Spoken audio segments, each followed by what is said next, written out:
Welcome everyone back to the Alehorn's Unsleeved for June 2024. Glad to be back with you. I know it's cutting it close to July by the time this airs, but there was reasons for that. So before we get started, just want to remind you, Flamekeeper.vip for all your Flamekeeper needs, early access to Metal Forge episodes. Every once in a while, the rare video episode will be posted on there, along with Ossont Battery with Aaron Ossont. Join us over there if you're interested. Everything goes to like the operations side, Zoom subscriptions, the website hosting, et cetera, et cetera, et cetera. So so on to the stuff now here. So some of this stuff is back from May. I was waiting on the last item to show up before I did this recording, so it's finally here and I'm finally recording. Well, let's get to the good one, the new one first. So I always think Memorial Day is kind of a weird day to celebrate capitalism, considering it's supposed to be for fallen soldiers and that sort of thing. So I really usually don't participate in the celebrations of like summer and stuff because it's supposed to be for like a somber time, even though it's really not anymore. But I was bored one day and looking around for Memorial Day sales, and this one happened to catch my eye. So this is off Judas Priest's website. This is an officially branded branding iron. In case you're not familiar, it is the British Steel Razor. Try to get a little closer in there so you can see it. Pretty fucking cool item. I can't say I have one of these in my collection. If you're interested, here is the full piece. You can see all the way around. I have not used this yet to brand my steak. I almost had to get it dirty because it looks so cool, clean.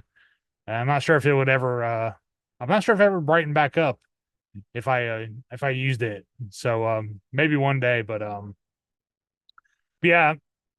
I never knew I needed a branding iron in my memorabilia collection, but now I have one. So if anybody's interested, this was on Judas Priest's website. It was on sale for like $15 off regular price. They were pretty expensive. Even on sale, it was kind of ridiculously expensive for what it is. I thought it'd be like a really long like cattle branding handle, but no, it's very short. Probably about 20 inches total length. So yeah, it's cool to have. Makes people wonder what's wrong with this guy buying Judas Priest branding irons. But the question is, what's wrong with them for not buying one? All right, next up, I went and seen a Monomarth on the Metal Crushers All tour last month. They stopped in Asheville. It was an arena show. It was at our Civic Center, which holds about 7,000 people. It's about half capacity, but still a pretty fun show. I think hopefully the band will come back. We shall see in the future, I guess. But I picked up a couple things. So I got this set of armbands first, red and white. It was $10 for the pair. I use them when I play, so it's nice to have some not nice to have some that are washed when you play instead of like a couple years of sweat embedded in them like some of my other ones, like my Iron Maiden one and 3 Inches of Blood one. But yeah, I picked these up because I can always use some armbands for playing out. Also, while I was there, picked up this tour shirt. Back up so you get the whole thing in here. So I got this one right here. Black and white. I'm always a sucker for black and white, like you saw on my Blind Guardian tour shirt that I got a couple months ago. And then here's the dates, pretty standard listing stuff. Again, it was with Cannibal Corpse, Obituary, who I thought stole the show, sound-wise at least. And then a new band called Frozen Soul, who they got some promise, but man, that singer really needs to not talk when he's not singing. It was a little excessive, asking for mosh pits at all times. So if he's watching, no knock, but just let the music breathe. Sometimes it doesn't always need to be talked over. All right, up next is I guess what I would call the main event. So this is the new Horseburner album. First off, let me show off the hype sticker here for fans of Baroness, High on Fire, Mastodon, and Howling Giant making the list. So I thought was pretty damn cool.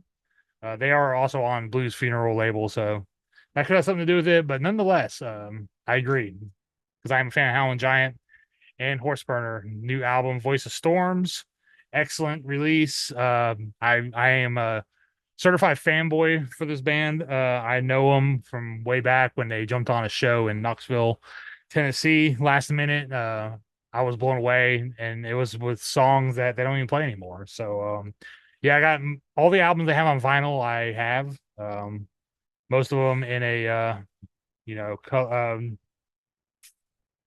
disc format. Before we get started, here is the back. Um, as you can see, side A, side B runs about 47 minutes. It's a concept album, so every song is crucial to the flow of the album. If I had to pick one song, though, it would be Palisades. I think that song is super heavy and catchy. I love the lyrics on it. I love Jack singing and Adam singing too on backup. The drums are super intense. Yeah, there's everything about that song is pretty damn awesome. But I mean, the rest of the album's no slouch either. Don't get me wrong. But if I had to pick one, it would be Palisades. Here is the vinyl color. It is a blue. I think they call it aqua blue, crystal blue, something like that. I don't know. I can't keep up with these names sometimes on what they do these variants. So yeah, and then on the inside here, here's the Horse Burner Voice of Storms logo, album logo, and then on the other side is just standard information and lyrics. Information right here, lyrics everywhere else. So it was recorded last year, so they've been sitting on this album for a year, which must have been pretty hard to do considering what they had in their hands. But yeah, congratulations to the Horseburner guys for another excellent release. It's one of those bands that everyone should know about, but it seems like nobody does know about. Hopefully that will change soon with the touring they have behind this album. Doing a U.S. tour with Black Tusk and doing some regional stuff with a Howlin' Giant and some other bands like Shadow Cloak from here in Nashville, and I think Restless Spirit, also another excellent band who actually, I hate to admit, their last album I really haven't listened to because it just came out in the middle of like a bunch of other awesome releases. So I need to remind myself to go back and actually listen to that album really thoroughly. I listened to it, but I didn't like retain any of it because there was just so much at the time last fall. So yeah, that's a faux pas on my part, and I will remedy that. All right, as always, I don't have a band code to show you this week, but I am putting up I am putting up a copy of our band's last album, Marauders of the Killing Moon by Temptations Wings, on the screen here for you. Please redeem it. If you do, leave a comment saying you did, so nobody else will. If you like it, hopefully you'll go check out some of our other stuff. Maybe buy it. We have a 7-inch on vinyl for The Path. We have a couple other albums and EPs on there, live albums. So yeah, if you like what you hear on this one, please consider going to purchase some of our other stuff. And that goes for all the download codes I put on the Alehorn Unsleeved here. It's more like an advertising thing, and hope that you will spend money for the bands and artists that I put up on here. So yeah, so that's all I got for this month. I'll be back shortly for next month because I have next month's materials on with me also. So the wait in between this episode and next episode should be pretty minimal as far as Alehorn timelines go, because I am a bad procrastinator and a father of 2 small kids, and sometimes I just get behind or don't have time, period. But so that's all I got for this month. So I hope you guys stay healthy out there, stay warm. You probably have to stay warm right now. It's so damn hot. Stay cool out there, stay safe, stay heavy, of course. And we will see you guys next time for the July 2024 edition of the Awards Unsleeved, and some more Alehorn coming up soon. As soon as I can get it a schedule locked down, I'll have some more regular Alehorn episodes coming up too. Thanks.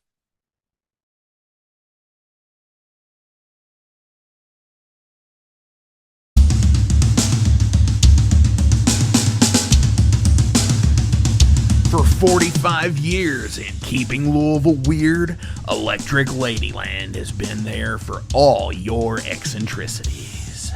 While they do offer the best smoking supplies out on the market today, there's a whole lot more to check out. From ashtrays and blacklight posters to records, incense and burners, and items to stock your metaphysical supply.